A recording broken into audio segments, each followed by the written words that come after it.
जम्मू कश्मीर के डोडा में सेना और आतंकियों के बीच भीषण मुठभेड़ जारी है। सेना ने हिजबुल मुजाहिदीन के कम से कम 2 आतंकियों को घेरा है। अब तक मिली जानकारी के अनुसार मुठभेड़ में सेना का एक जवान शहीद हो गया है। मुठभेड़ वाली जगह पर हिजबुल के 2 आतंकी छिपे हुए हैं। आपको बता दें कि सेना ने एक आतंकी को भी मार गिराया है। माना जा रहा है कि जिन आतंकियों के साथ सेना की मुठभेड़ हो रही है उनमें से एक आतंकी कश्मीर का है। रिपोर्ट के मुताबिक सेना और आतंकियों के बीच ये मुठभेड़ डोडा के गुडुना इलाके में हो रही है। दोनों ओर से जोरदार गोलीबारी हो रही है। सेना ने पूरे इलाके को घेर लिया है और आतंकियों की फायरिंग का मुकाबला जो जवाब है वो दे रही है। आतंकी घेरों में की आड़ लेकर छिपे हुए हैं।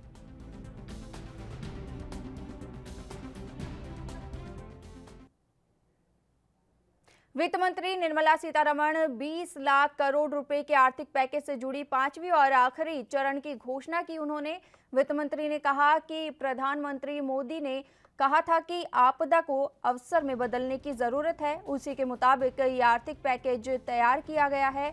उन्होंने कहा कि इस पैकेज में लैंडर, लेबर, लॉ, लिक्विडिटी पर जोर दिया गया है। वित्त मंत्री ने कहा कि शहरों से गांवों की ओर जा रहे प्रवासी मजदूरों को रोजगार की कमी ना हो, इसलिए मनरेगा का बजट 40,000 जो करोड़ है रुपए बढ़ाया गया है। इसके अलावा पब्लिक सेक्टर के लिए उन्होंने नई नीति की भी घोषणा की है।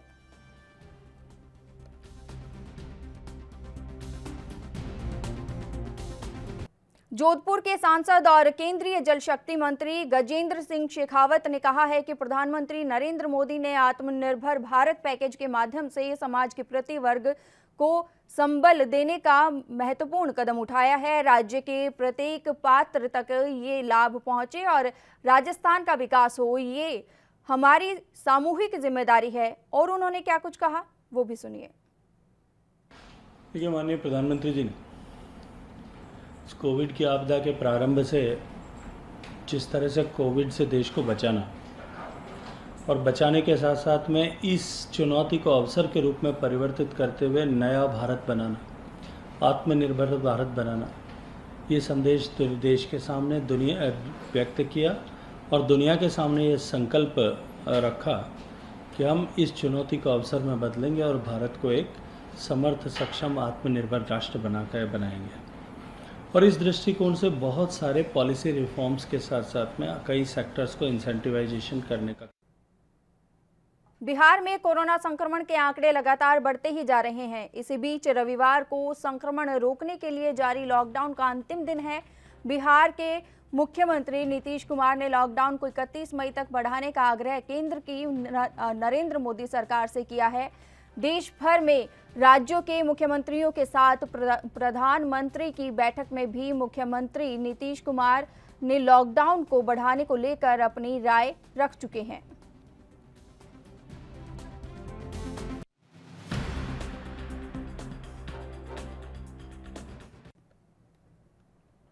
दिल्ली यूपी बॉर्डर पर प्रवासी मजदूरों की भीड़ देखी जा रही है। गाजीपुर में बड़ी संख्या में मजदूर जुट गए हैं।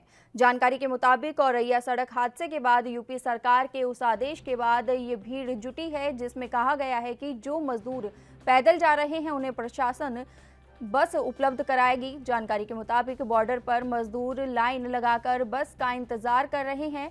लोगों का कहना है कि वो घर जाना चाहते हैं। उधर मयूर विहार एक्सटेंशन के पास दिल्ली यूपी सीमा पर पुलिस ने कुछ मजदूरों को रोक दिया है।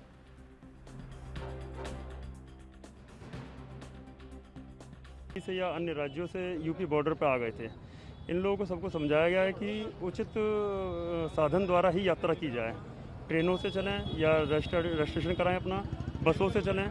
अवैध तरीके से किसी भी प्रकार से यूपी में यात्रा ना करें। तो सर कब से ये लोग खड़े हैं यहाँ पे? ये लोग रात को आ गए थे। इनको तभी से समझाया जा रहा है कि ये लोग ट्रेन से जाएं, बसों से जाएं, किसी भी डग्गा मार गाड़ी से ना जाएं। इन लोगों को बार बार समझाया गया है। कुछ लोग चले गए हैं लेकिन अभी भी काफ़ी भीड़ है यहाँ पर। एंट्री नहीं है और सिर्फ अभी जिनके ट्रेन टिकट हैं जो नई दिल्ली आ गए थे वो लोग अपना ट्रेन टिकट दिखाकर अंदर आ सकते हैं। यूपी में जिनका घर गाजियाबाद में। हरियाणा के सिरसा से आज तीसरे दिन 27 सवारियों को लेकर पंचकुला के लिए इकलौती बस रवाना हुई। इसमें पहले 2 दिनों के मुकाबले में ज्यादा सवारियां देखने को मिली। बता दें कि प्रदेश भर से 2 दिन पहले ही कुछ निश्चित रूटों के लिए बसों को चलाने के आदेश मिले थे, जिसके चलते सवारियों के लिए ऑनलाइन टिकट बुकिंग की सुविधा की गई थी, जिसमें ज्यादातर सवारियों में सरकारी कर्मचारी शामिल है जो लॉकडाउन से पहले अपने घर आए हुए थे और यहीं फंस गए थे। वहीं वापस लौट रहे सवारियों में बस चलने से खुशी का माहौल है। इसी कड़ी में रोडवेज के अधिकारियों का कहना है कि सोशल डिस्टेंसिंग को ध्यान में रखते हुए सवारियों को भेजा जा रहा है।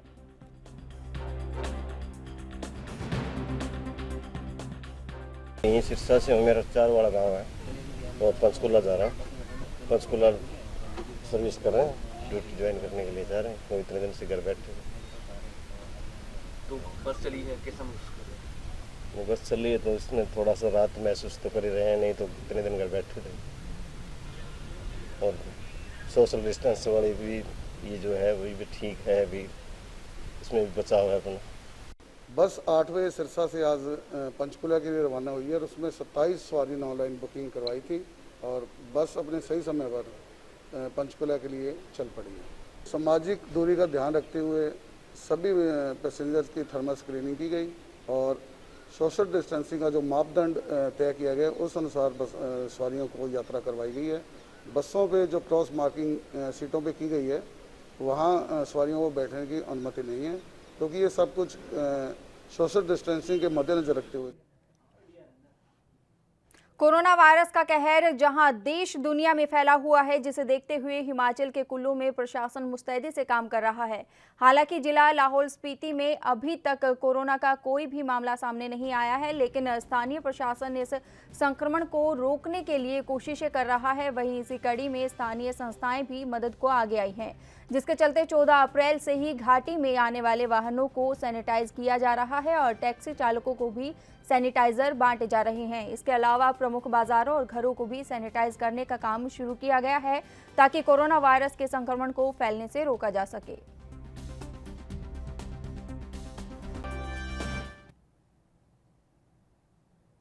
हिमाचल के कुल्लू में परिवहन मंत्री गोविंद सिंह ठाकुर का बयान सामने आया है। उन्होंने हाल ही में बाहरी राज्यों से आए लोगों से क्वारंटीन के सभी नियमों की पालना करने की अपील की है। इसी के साथ ही मंत्री ने क्वारंटीन सेंटरों का निरीक्षण भी किया और मनाली और इसके आसपास के क्षेत्रों में रह रहे प्रवासी श्रमिकों से भी मुलाकात की। उन्होंने कहा कि कोरोना संकट के दौरान प्रवासी मजदूर घबराहट या अफरा तफरी में पलायन न करें।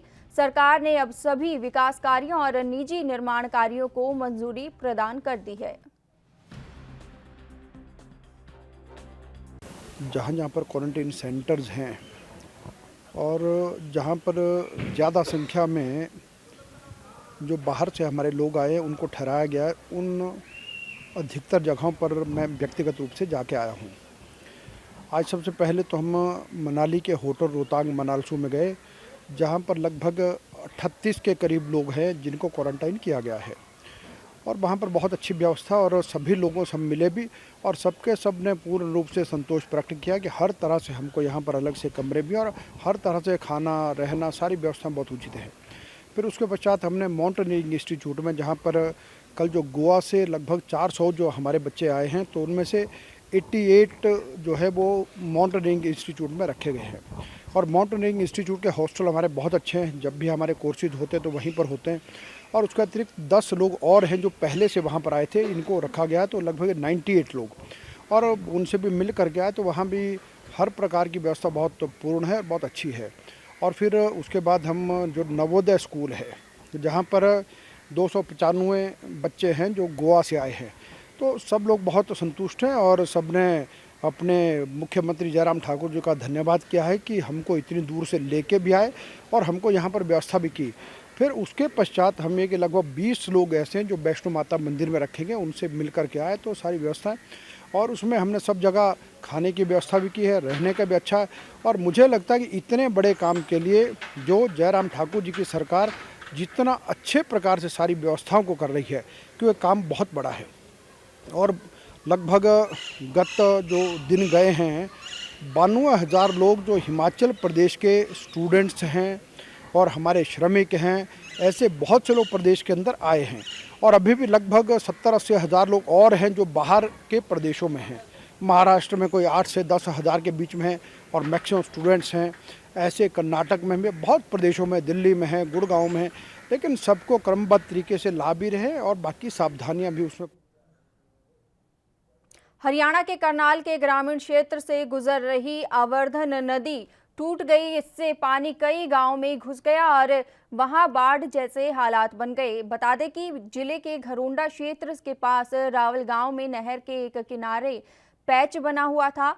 बताया जा रहा है कि ये नहर रविवार अलसुबह ही टूट गई और नहर में दरार पानी के लगातार बढ़ते दबाव के चलते करीब 50 फीट के लंबे गैप में तब्दील हो गई।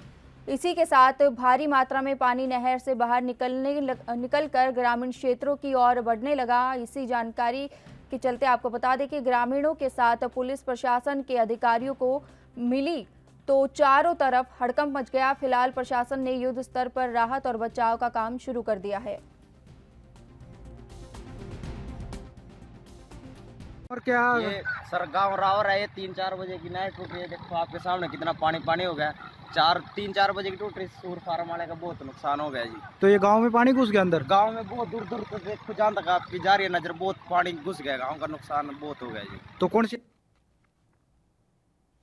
हरियाणा के सोनीपत में कुंडली औद्योगिक क्षेत्र में सैनिटाइजर प्लांट में भीषण आग लग गई। बता दें कि कुंडली में ओसराम फैक्ट्री के एक कोने में सैनिटाइजर प्लांट बना था। आग लगने से सैनिटाइजर प्लांट जलकर राख हो गया है। वहीं आग लगने के आसपास के इलाकों में अफरा तफरी का माहौल बन गया, जिसके चलते स्थानीय लोगों ने आनन फानन में फायर ब्रिगेड को सूचना दी। वहीं सूचना मिलते ही दमकल विभाग की गाड़ियों ने मौके पर पहुंची और 2-3 घंटे की कड़ी मशक्कत के बाद आग पर काबू पाया गया। वहीं आपको बता दें कि अभी तक आग लगने के कारणों का पता नहीं चल पाया है।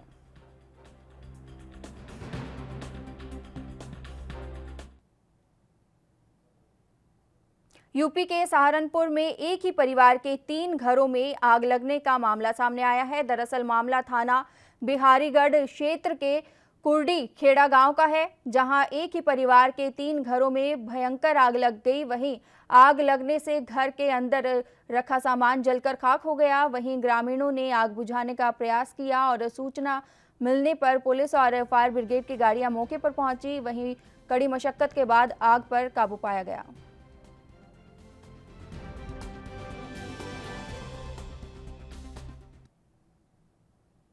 पंजाब के भटिंडा के मॉडल टाउन फेज 2 के पौश इलाके में पूर्व चीफ इंजीनियर की कोठी में चोरों के हाथ साफ कर दिए। दरअसल लुटेरों ने बंद कोठी देखकर लाखों की नकदी और गहने लेकर मौके से फरार हो गए। इसके साथ ही कोठी में लगे हुए कैमरे भी तोड़ दिए गए, लेकिन कोठी में 7 कैमरे लगे हुए थे, जिसमें से सिर्फ 6 कैमरे टूटे हैं और 7वें कैमरे में आरोपियों की तस्वीर सामने आ गई। फिलहाल मौके पर पहुंची पुलिस ने मामला दर्ज कर आगे की जांच शुरू कर दी है।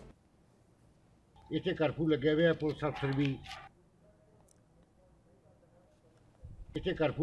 पुलिस अफसर भी इतने रोज ही गश्त करते हैं। दिने इतने कोई गल नहीं होंगी। ये रात को 3:15 से कोई चोर आए ने। 6 कैमरे सीगे, उन्होंने इन्होंने तोड़ के 1 कैमरा रह गया। ਉਹਦੇ 'ਚ ਇਹ ਕਹਿ ਰਹੇ ਨੇ ਕਿ ਉਹਦੀ ਫੋਟੋ ਆਈ ਵੀ ਹੈ 3:15 ਤੇ 13 ਤੇ 14 ਤਰੀਕ ਨੂੰ ਇਹਨਾਂ ਦੇ ਚੋਰੀ ਹੋਈ ਹੈ। ਕਿੰਨਾ ਕੁ ਲੱਗਦਾ ਤੁਹਾਨੂੰ? ਕਿੰਨਾ ਮੇਰੇ ਹਿਸਾਬ ਨਾਲ ਇਹਨਾਂ ਦਾ ਗੋਲਡ ਵੀ ਗਿਆ, कैश भी गया। मेरे हिसाब ਨਾਲ करोड़।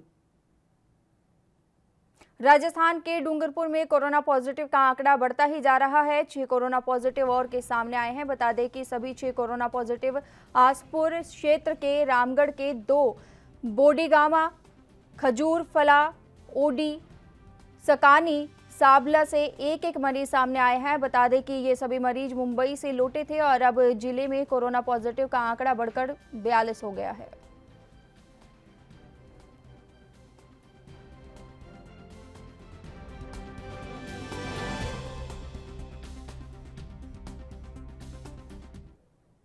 पंजाब के अमृतसर में कोरोना को लेकर लगे कर्फ्यू के बाद पंजाब के मुख्यमंत्री ने कर्फ्यू हटाने की बात कही है, जिसके बाद सचखंड श्री हरमिंदर साहिब आने वाले श्रद्धालुओं में खुशी की लहर है। वहीं भारी तादाद में श्रद्धालु सचखंड श्री हरमिंदर साहिब पहुंचना शुरू हो गए हैं। हालांकि श्रद्धालुओं को पुलिस ने बैरिकेड लगाकर रोक दिया है। श्रद्धालुओं के मुताबिक पंजाब में कर्फ्यू हटाने की खबर के बाद उनमें खुशी है, क्योंकि अब वो वाहेगुरु के आगे नतमस्तक होकर अरदास कर पाएंगे। देश दुनिया में हर रोज लाखों की संख्या में सचखंड श्री हरमिंदर साहिब पहुंचने वाले श्रद्धालु भी नाम मात्र ही थे, लेकिन फिर से श्रद्धालु सचखंड श्री हरमिंदर साहिब में नतमस्तक होते हुए नजर आए।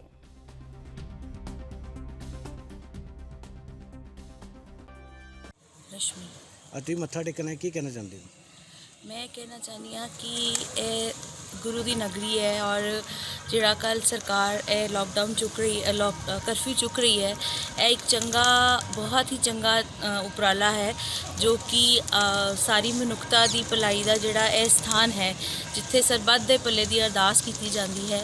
तो यह अरदास परमात्मा साड़ी कबूल करन ते सबद पूरे देश पूरे धरती का जिहड़ा नुकसान हो रहा है वो भला होवे ते इत्थे सरबत दे भले की अरदास करते हुए असी चाहते हाँ कि जिहड़ा कल का उपराला हो रहा है वो शलाघायोग होवे ते अपने अपने धार्मिक स्थानों ते लोग जाकर सरबत दे भले की अरदास कर सकें। वाहिगुरू जी का खालसा वाहिगुरू जी की फतेह।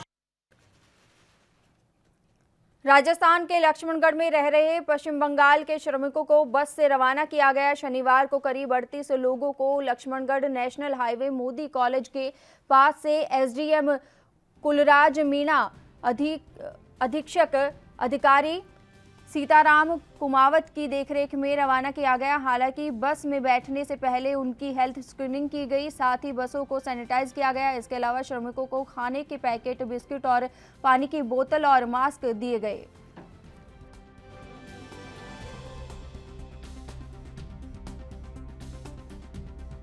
खबर दोपहर में इतना ही। देश और दुनिया की तमाम खबरों के लिए बने रहिए एएनबी न्यूज़ के साथ। नमस्कार।